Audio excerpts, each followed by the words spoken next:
Hey everybody, it's your girl Diamond. I'm back with an all new episode of Love and Hip Hop Atlanta. Y'all, this video is so late. The week has gone so by. Pretty much, there really isn't much in this episode, so it might not be as long as it is, but I'm gonna start off with it. Alright, here we go.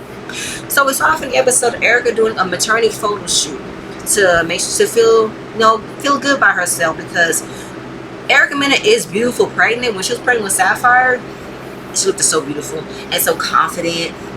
So it's like, I can do this. Even if everything's happening to her in Safari, she can still do this. So we find out that Safari apologized for the Twitter comments. And she is still afraid to tell him about the baby because of what he said about not having any more kids, and how having this one made him realize that he didn't know how hard it was going to be. So she is still afraid, but she loves him and she still want to believe that that's her soulmate. But he has made her feel alone, and already feeling alone and the news of the baby could send her off the edge, and it's scary. And of course, the producer asked, are you worried about people finding out you're pregnant? She said, no, you can't even tell. I can tell. The fact that you wore this black dress, try to hide it by covering your stomach or covering your arms underneath your stomach, I can tell. If you were so unbothered about people finding out, then why would you be so concerned about your husband finding out? We can see the bump. We saw the bump last episode. We saw the bump the entire summer of you being pregnant. So the fact of the matter is, the fact that you're not afraid of that, but you're afraid of your husband, okay. So then Yandy's birthday comes up, everybody's arriving. Scrappy and Bambi, they have issues, like what happened last time, how they feel like Scrappy is not being contributing. But now, since Scrappy has been out doing music, getting tours, or whatever he's doing, making appearances, it still feel like it's an inconsistency in Bambi's feelings. Because she wants him to stay home, but he wants to go out and do the music and do appearances and shows. But he still feels like, if you're mad that I'm out, are you going to be mad if I'm asking you to come out with me? You're not going to want to. But he feels like she's not being supportive of his career. And if he doesn't get out, that is a hindrance. But he's all trying to cap and say that he doesn't do the things that he wants to do. He's trying to downplay it. But Bambi is like, no, this man rubs my feet, feeds me breakfast in the morning, but he doesn't do it constantly. It's not consistent of the pampering that she likes. So then, of course, Scrappy. No, I'm skipping.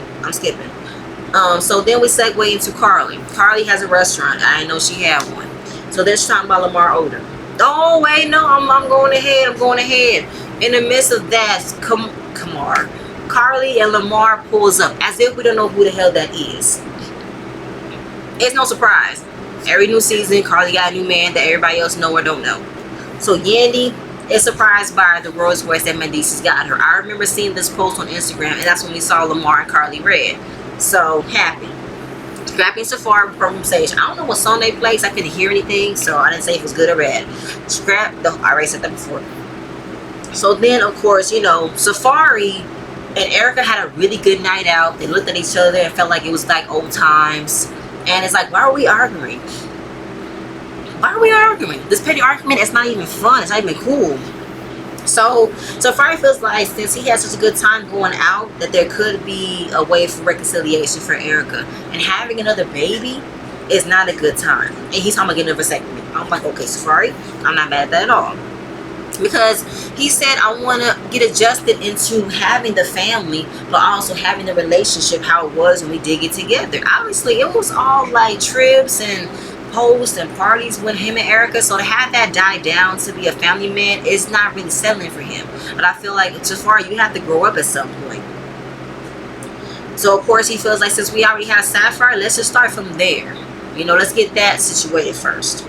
So then we see young baby Tate. She's traveling to Miami to see her boo thing. Is it Quad? I can't say his name.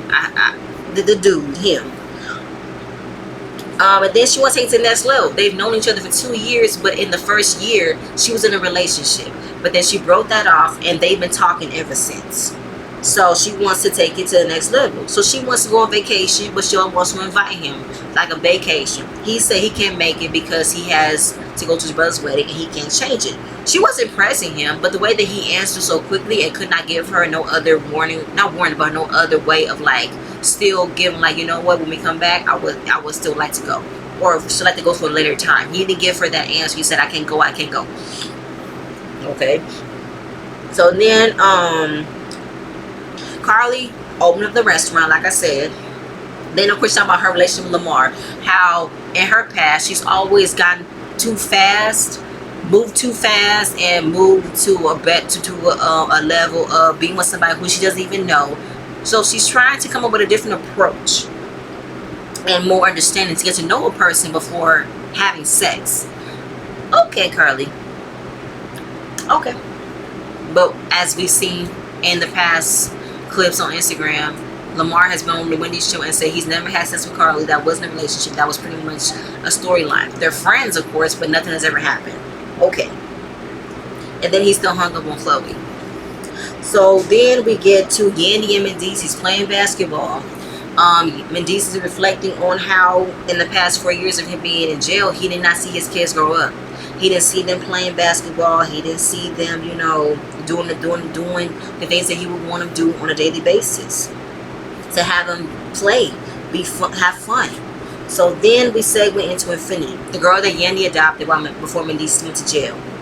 Infinity was in college and she couldn't come home for the holidays. So Mendice's posted a Christmas card with all the kids, and Infinity felt some type of way. I don't remember seeing that post, but when I saw the clips that they put, I see Yandy, the kids, but there was a tall guy in the background. I don't know who he was. Does Mendice have an older son that's like 16, 17 or something? Because he looked like a brother or a cousin. I feel like that's supposed to be a family picture. We're talking about the Mendice's Smiths Harris family, not the cousins. They shouldn't be in it. I was a little confused with that. So then, you know, Infinity blasted Yandy on it. And then social media got into Yandy's ass about, you know, how can you leave your daughter out from a Christmas card? So she wants to fix it, have Infinity come fly out here. Mendice does not want her in the home because he doesn't want to feel like I'm walking on eggshells. I still feel like, could she at least come inside? The fact they had to meet at a park, I don't know. It made it seem like she wasn't welcome anywhere. Like, you're not welcome in my family home. You're not family. Like, I get the whole not walking on eggshells in my own home. I get that. But you could at least have the girl come into a much, you know, comfort place, sit in the park bench like she was a stranger. I didn't like that. So then we're back to young baby Tay. She goes to a party. She's at her B&B. And she's trying to see her brother, her father. She hasn't seen. And then we get not introduced. We see Brittany V. Y'all remember her for Love and Hip Hop Hollywood. She had co-wrote a few of her songs. She's really dope. She likes her. And, you know, turns out she's introducing everybody to her man. But her man, when he was asking questions, he started to act very smug, very player-like, and like just being an asshole. Young baby Tay said in the confessional, this guy is really cool. He's a really sweet nerd type of dude, but when he's around other people, he's starting to act like this Casanova player type, and that's not cool. You a clown. So then, of course, you know, young baby Tay felt the relationship was worth it because they're having other guys in the industry in the past that only wanted to use her to get clout. They were up and coming artists. So when they found out that who she was, they thought they can get some, you know, some feedback, some media influences, some money from her. So she doesn't want to be, you know, just a meal ticket. Since he already has a following, music on Spotify, which is really cool, so he's not about that, but I still feel like he could still use you without you even realizing it. He's on his show saying that he fucks you but not really want to be with you. His name could still be spreaded so he can get more clout than clout he already got. But he was an L anyway. He was a loser. He was an L. So then, of course, you know, they played the 2 truths and a lie game. Then they got to him. He pretty much just points out that he's not going to Jamaica, but he pretty much plays that part. And then she's like, bruh, don't take it like that. Why are you putting me out? Like, you make me feel weird, make me feel clingy, like I'm some this, you know, aggressive type bitch that wants, like, I'm a follow a man to make sure that I'm a tear a man down. I'm gonna, like, you know, pretty much stalk him until he comes to a trip with me. I'm not gonna do that. If you don't want to be my nigga, you don't want to be my nigga. That's fine. We're not gonna do that. You can get the fuck out. She kicks everybody else out of that B&B. Like, the fact that he wanted to put her like she was this weird girl that got her feelings hurt that he can come to Jamaica. She's like, I'm gonna still go regardless without you. Who are you? I didn't like that. He pretty much clowns her. I didn't like that. So then Erica surprised Safari with the Jamaican themed birthday. I remember seeing this on Instagram as well. Spice came, Queen of Dance Hall, performed. He having a good time. He loves it, and this is what my marriage was with Erica. We had a good time. It was party. It was fun. But Safari, life is not a rap video. You're not gonna be, stationed in an island with a whole lot of females and music around. You're gonna have plain home on the prairie like days. Sit at home with your PJs on your coffee. You're gonna have those days. Everything's not gonna be a party, okay? So then he was like, I'm happy that you did this. This is what I love about us. And then of course he understanding that having a child for the first time and being married was hard. The first year is hard. It is, but it depends if you're ready for it. If you're not, it's gonna make it harder if you make it harder. But the first year is hard, basically. So then they've lost the sparkle. They've lost it. They want to get back to it. So she tells him, he's flabbergasted. Finds out she was 23 weeks and some change. He leaves. He's like, I don't know what to say. Can't believe this. She feels abandoned. Yandy and Infinity meet. Infinity wants to write a tell-all book about how she was treated while Yandy adopted her. So she felt out about the picture, but the context of the picture was what Mendices posted. He posted all his kids is there, all his love is there, family. So Infinity felt left out.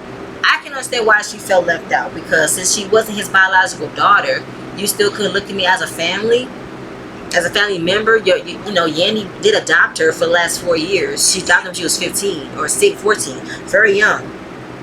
So then, of course, Infinity, we found out that it wasn't just a picture, or wasn't about the picture. Yandy wanted to say it was about the toxic relationship that she was in. How this person wanted to call out Yandy for telling Yandy, how could you leave your 17-year-old with your 2 kids going down to the club dancing? Yandy said, I was booked. I was working. And Infinity was 17. She can watch him. Now, when I heard it, I had to rewind it twice.